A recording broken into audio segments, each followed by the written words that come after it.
हिंदवी स्वराज्याचे सरसंस्थापक छत्रपती शिवरायांना मानाचा मुजरा करतो। भारतीय राज्यघटनेचे शिल्पकार भारतरत्न डॉक्टर बाबासाहेब आंबेडकर यांना मानवंदना अर्पित करतो। आजच्या या दुष्काळ मुक्तीच्या सोहळ्यामध्ये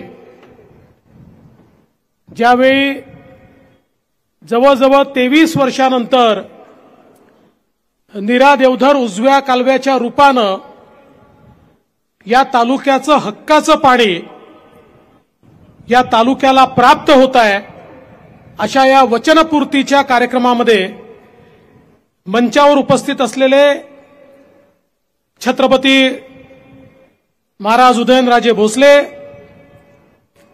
ज्यांच्या अथक प्रयत्नातून या ठिकाणी अशक्यप्राय वाटणारं हे काम खऱ्या अर्थानं पूर्ण झालं, ते खासदार रणजितसिंह नाईक निंबाळकर आणि त्यांना तेवढ्याच ताकदीनं किंबहुना कधी 2 पावलं पुढे मदत करणारे आमदार जयकुमार भाऊ गोरे, या ठिकाणी मंचावर उपस्थित आमदार रणजितसिंह मोहिते पाटीलजी, त्याचप्रमाणे छत्रपती शिवेंद्रराजे भोसले आणि ज्यांचा उल्लेख केला की आपल्याला झाडी आणि डोंगर आठवतं,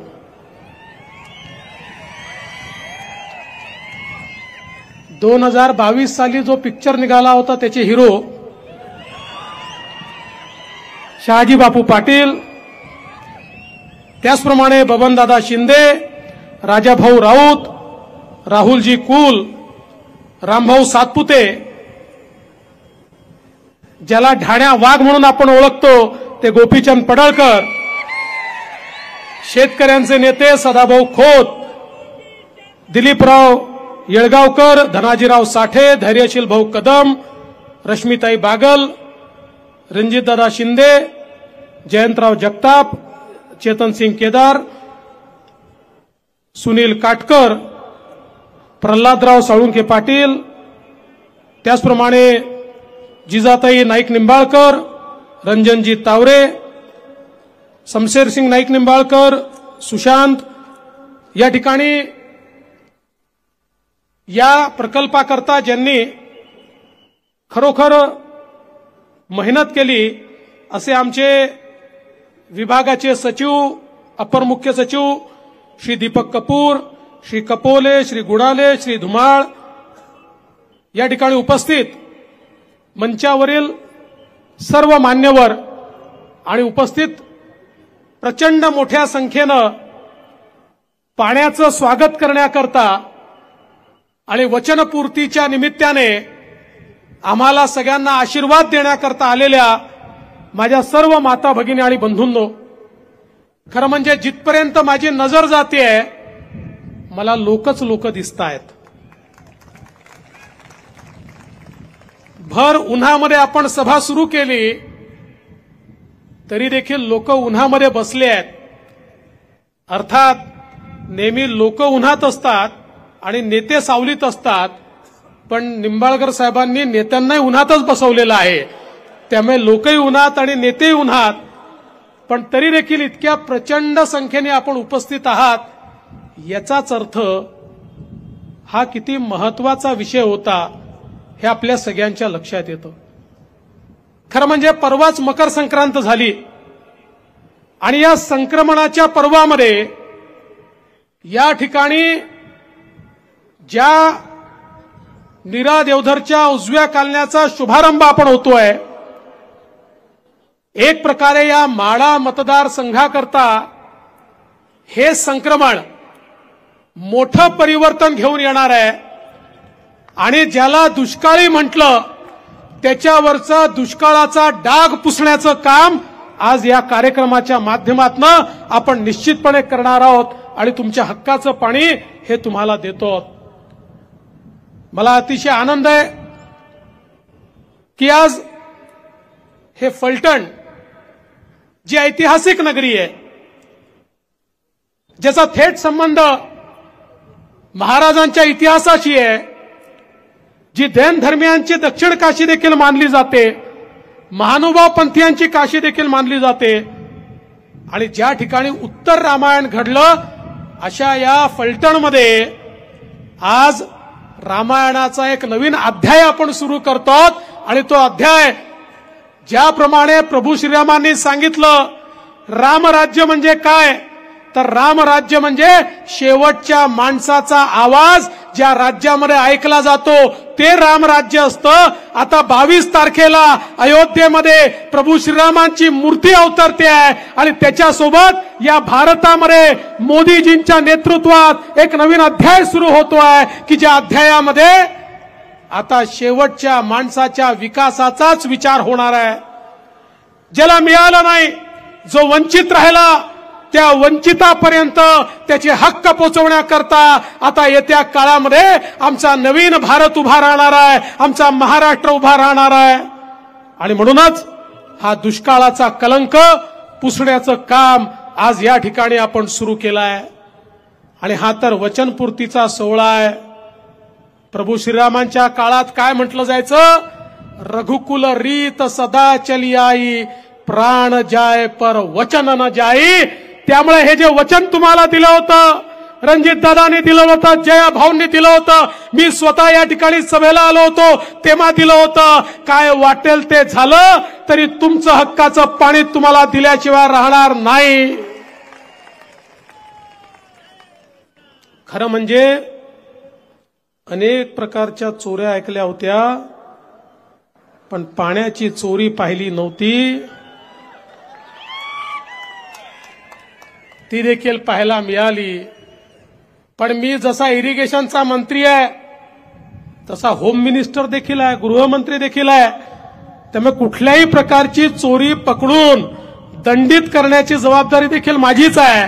आणि म्हणून जे तुमच्या हक्काचं आहे ते तुमच्यापर्यंत पोहोचवलं. त्याला 23 वर्ष लागली.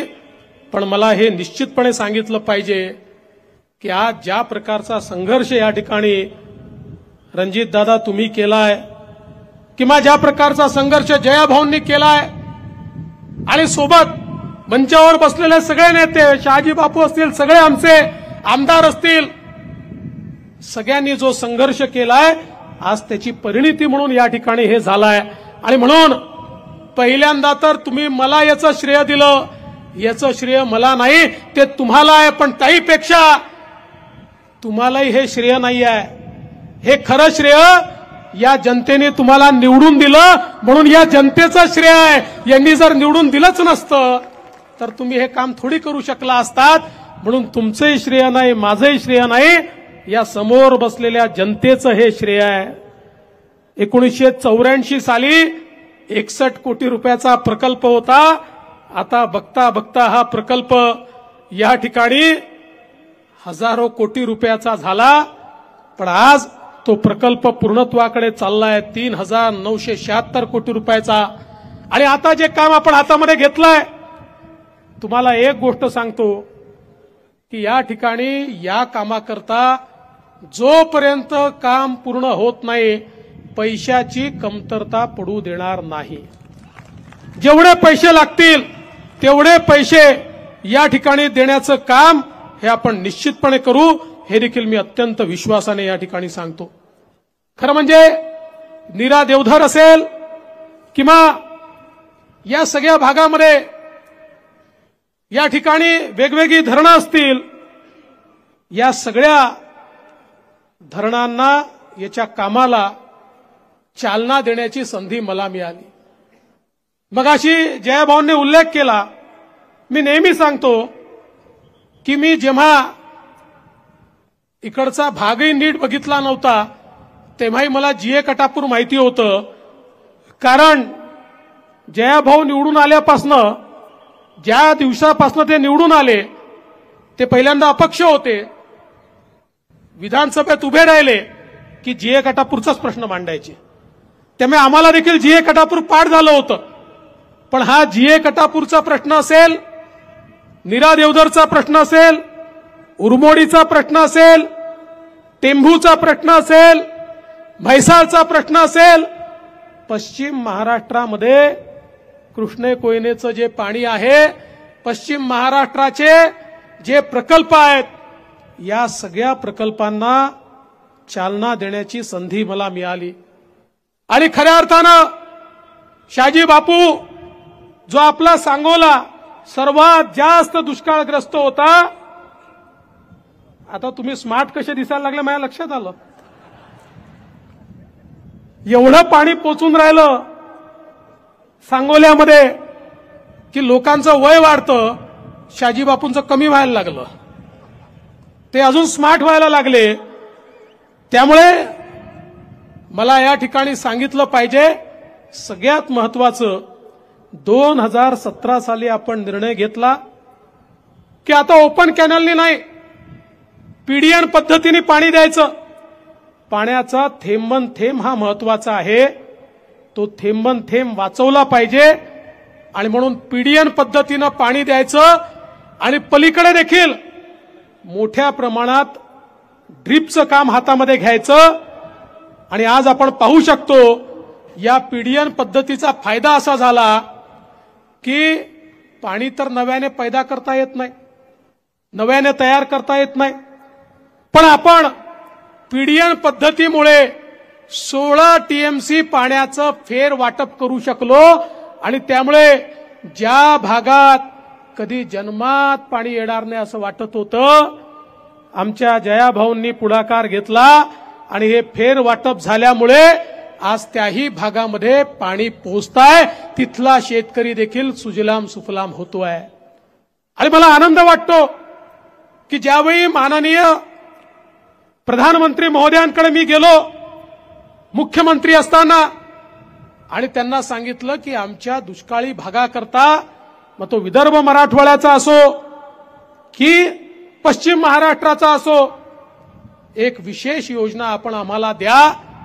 प्रधानमंत्र्यांनी त्या ठिकाणी बळीराजा योजना मंजूर केली, 25,000 कोटी रुपये आपल्याला दिले. आणि त्यामुळे या दुष्काळी भागाच्या कामाला मोठ्या प्रमाणात चालना मिळाली. आणि मला सांगितलं पाहिजे की या ठिकाणी गेल्या 13 महिन्यामध्ये कपूर साहेब किती याला मान्यता दिली आपण, आणि किती गेल्या 13 महिन्यामध्ये जेव्हापासून माझ्याकडे कारभार आला तेव्हापासून आपण 8 मोठ्या प्रकल्पांना मान्यता दिली. 22,000 कोटी रुपयाची मान्यता या कृष्णाच्या पाण्यावर आपण वेगवेगळ्या प्रकल्पांना या ठिकाणी दिली. कारण मी देखील ज्या विदर्भातनं येतो, दुष्काळाचं दुःख मी बघितलेलं आहे. आणि तेच दुःख मला कुठेतरी या दुष्काळी भागात पाहायला मिळालं.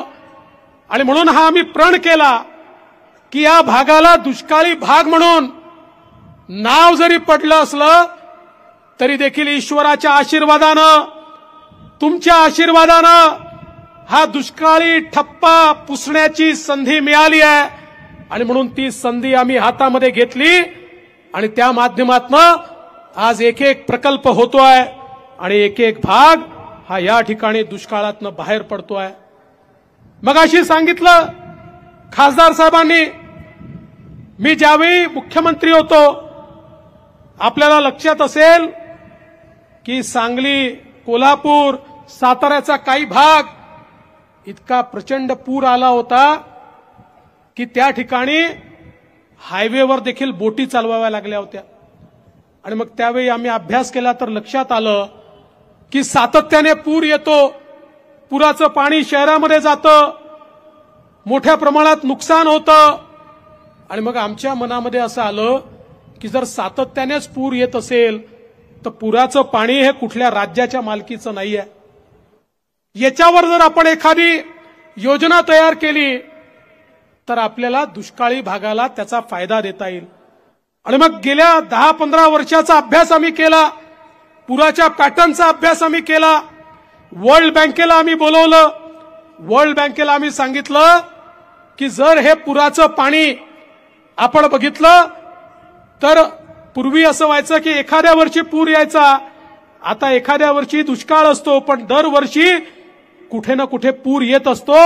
हे पुराचं पाणी जे शहरामध्ये शिरतंय याचं जर आपण डायव्हर्शन तयार केलं आणि हे पाणी आपण जर दुष्काळी भागाकडे वळवलं आपण जर उजनीकडे वळवलं, आपण सातारा असेल, सांगली असेल, सोलापूर असेल याच्या दुष्काळी भागाकडे किंवा मराठवाड्याच्या दुष्काळी भागाकडे वळवलं, आमच्या विजयसिंह दादा मोहिते पाटलांचं वर्षानुवर्ष हे स्वप्न होतं आणि अशा प्रकारे जर आपण हे पाणी वळवू शकलो तर निश्चितपणे त्यातनं आपल्याला मोठा फायदा होऊ शकेल. आणि म्हणून याचा प्रकल्प आपण तयार केला, 2300-3300 कोटी रुपयाचा प्रकल्प. आणि मला सांगताना आनंद वाटतो की त्याला वर्ल्ड बँकेने तत्वता मान्यता दिली, आता केंद्र सरकारने देखील तत्वता मान्यता दिली आणि लवकरच त्याच्या सगळ्या बाबी पूर्तता केल्यानंतर हे जे पाणी आपल्या शहरांमध्ये शिरतं, जे दरवर्षी त्या ठिकाणी मोठ्या प्रमाणात पूर होतो, हे सगळं पाणी आता दुष्काळी भागाकडे आपण वळवणार आहोत. म्हणजे एकीकडे पुरापासून आपल्याला सुटका मिळणार आहे आणि दुसरीकडे दुष्काळी भागाला देखील पाण्याचा जो तुटवडा आहे त्या तुटवड्यातनं मोठ्या प्रमाणात आपल्याला त्याचा देखील फायदा हा या निमित्ताने मिळणार आहे. आज खरं म्हणजे अनेक योजना आपण या ठिकाणी केल्या. आपण जर एकूण हिशोब लावला तर आता ज्या काही योजना आपण केल्या आहेत या योजनांमुळे 10 लाख कुटुंबांना त्याचा फायदा होणार आहे. इतक्या मोठ्या प्रमाणात या ठिकाणी या योजनांच्या माध्यमातून शेतकरी असेल, सामान्य माणूस असेल, त्याच्या जीवनात परिवर्तन होणार आहे. आणि हे सगळं करत असताना मला एका गोष्टीचा अजून उल्लेख केला पाहिजे की या प्रकल्पांना केंद्र सरकारचा निधी मिळण्याकरता ज्या प्रकारचा पाठपुरावा खासदार रणजित सिंग नाईक निंबाळकरांनी केलाय, मी त्याबद्दल त्यांचे विशेष अभिनंदन करतो. त्यांनी सातत्याने केंद्रीय मंत्री गजेंद्र सिंग शेखावत यांच्या पाठीमागे लागून आणि या ठिकाणी केंद्र सरकारचा देखील मोठ्या प्रमाणात निधी हा आपल्याला उपलब्ध करून दिलाय. आज देशातला पहिला जोड कालवा देखील आपण या भागामध्ये करतोय. म्हणजे नदी जोड प्रकल्प झाले, आता कालवा जोड प्रकल्प या ठिकाणी होतोय. नीरा देवधर आणि धोम बलकवडी एका कालव्यातनं दुसऱ्या कालव्यामध्ये पाणी देऊन जिथे 4 माही पाणी असतं तिथे 8 माही पाणी नेण्याचं काम देखील आपण करतोय की ज्याच्यामध्ये 6 ते 7 लाख नागरिकांना मोठ्या प्रमाणात या ठिकाणी मदत होणार आहे. आज मी सांगितलं 4 लाख हेक्टर जमीन पाण्याखाली यावी, इतक्या मोठ्या प्रमाणात आपण या योजनांना मान्यता दिली आहे. आणि हे सगळं करत असताना मला एका गोष्टीचा उल्लेख केला पाहिजे की केवळ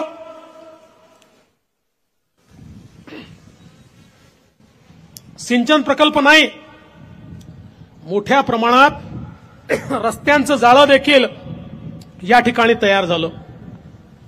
आज हा जो मतदारसंघ आहे देशामध्ये जे नवीन रस्ते झाले त्याच्यामध्ये देशात 8व्या क्रमांकावर आज आपला म्हाडा मतदारसंघ आला. इतक्या मोठ्या प्रमाणात मोदीजींनी, गडकरी साहेबांनी, आम्ही सगळ्यांनी या ठिकाणी रस्ते देखील उपलब्ध करून दिले आहेत. रेल्वेचा प्रश्न होता, रेल्वे लाईन तयार होती पण रेल्वे चालत नव्हती. का चालत नव्हती माहिती नाही, कोणी अडवली होती माहिती नाही. म्हणजे तुम्हाला माहिती आहे कोणी अडवली होती, मला माहित नव्हतं. पण आज ती रेल्वे देखील चालली, नवीन लाईनला देखील पैसे मिळाले आणि यासोबत MIDC, कारण शेवटी आज आपण नवीन जो कॉरिडॉर तयार करतोय मुंबई बंगलोर कॉरिडॉर, या कॉरिडॉरमुळे पुढची सगळी इंडस्ट्री ही आमच्या सातारा जिल्ह्यामध्ये येणार आहे. आणि म्हणून या ठिकाणी नवीन MIDC ज्याचा पाठपुरावा रणजितदादा करत होते, दुसरी MIDC ज्याचा पाठपुरावा जयाभाऊ करत होते, तिसरी MIDC ज्याचा पाठपुरावा शिवेंद्रबाबा करतायत. या सगळ्या MIDCला त्या ठिकाणी मान्यता देऊन आणि मोठ्या प्रमाणात उद्योग आज या भागामध्ये आणण्याचं काम आपण करतोय. मी तुम्हाला सांगतो पुढच्या 5 ते 7 वर्षामध्ये एक नवीन औद्योगिक इकोसिस्टीम या भागामध्ये तयार झालेली आपल्याला दिसेल आणि आमच्या हजारो मुलांच्या हाताला काम. आज आमची मुलं शिकतायत, इंजिनियर होतायत, पण कामाकरता बंगलोरला, पुण्याला, वेगवेगळ्या ठिकाणी चालली आहेत. आता सातारा जिल्ह्यातल्या मुलांना कुठेही जायचं काम नाही, विशेषतः दुष्काळी भागातल्या मुलांना कुठेही जायचं काम नाही. ही सगळी इंडस्ट्री, हे सगळे उद्योग आता आपल्या तालुक्यांमध्ये या ठिकाणी येणार आहेत आणि त्यातनं मोठ्या प्रमाणात आपण जे काही काम आहे हे काम या ठिकाणी करतो. आणि म्हणून आज खरं म्हणजे अनेक गोष्टी या ठिकाणी मला सांगायच्या आहेत, पण मला देखील पुढे जायचं आहे. मी एवढंच सांगू इच्छितो, फलटण पंढरपूर सारख्या रेल्वे करता 981 कोटी रुपये आपण त्या ठिकाणी उपलब्ध करून दिले. मी आज एवढंच सांगण्याकरता आलो आहे, जे काम करतात त्यांच्या पाठीशी तुम्ही उभे राहा, जे काम करतात त्यांना तुम्ही आशीर्वाद द्या. कारण आज तुमच्या हे निश्चितपणे लक्षात आलेलं आहे, ही सगळी कामं यापूर्वी करणं शक्य होतं, पण ती झाली नाहीत. पण आज संघर्ष करणारे लोक पुढे आले तर त्यांनी ती कामं करून दाखवली. मी तुम्हाला एवढाच विश्वास देतो, ही जे आपले नेते आहेत, या नेत्यांच्या पाठीशी आम्ही भक्कमपणे उभे आहोत. आणि या ठिकाणी जी जी कामं ती आणतील, लोकहिताचे जे जे प्रकल्प ते आणतील, लोकहिताच्या ज्या ज्या योजना ते आणतील, या प्रत्येक प्रकल्पाला, प्रत्येक योजनेला या ठिकाणी आर्थिक पाठबळ उभं करून देण्याचं काम हे राज्य सरकारच्या वतीनं मी करेन, हा शब्द तुम्हाला देण्याकरता या ठिकाणी मी आलो आहे. आणि म्हणून बंधू भगिनींनो, आता आपली लढाई एवढीच आहे की ज्या भागाला दुष्काळी भाग म्हणून हिणवलं गेलं, ज्या भागाला दुष्काळी भाग म्हणून या ठिकाणी त्याच्यावर कथा कादंबऱ्या लिहिल्या गेल्या, ज्या भागाला दुष्काळी भाग म्हणून त्याच्याबद्दल वर्णन केलं गेलं, आता त्या भागातला दुष्काळ संपवण्याचं आंदोलन हे सुरू झालेलं आहे. आणि जोपर्यंत हा दुष्काळ आम्ही संपवणार नाही, जोपर्यंत शेतकऱ्याच्या बांधापर्यंत पाणी आम्ही पोहोचवणार नाही, तोपर्यंत आमची लढाई सुरू राहील. या लढाईमध्ये तुमचा आशीर्वाद आमच्या पाठीशी उभा करा, एवढीच विनंती करतो आणि माझं बोलणं संपवतो. धन्यवाद. जय हिंद, जय महाराष्ट्र. धन्यवाद.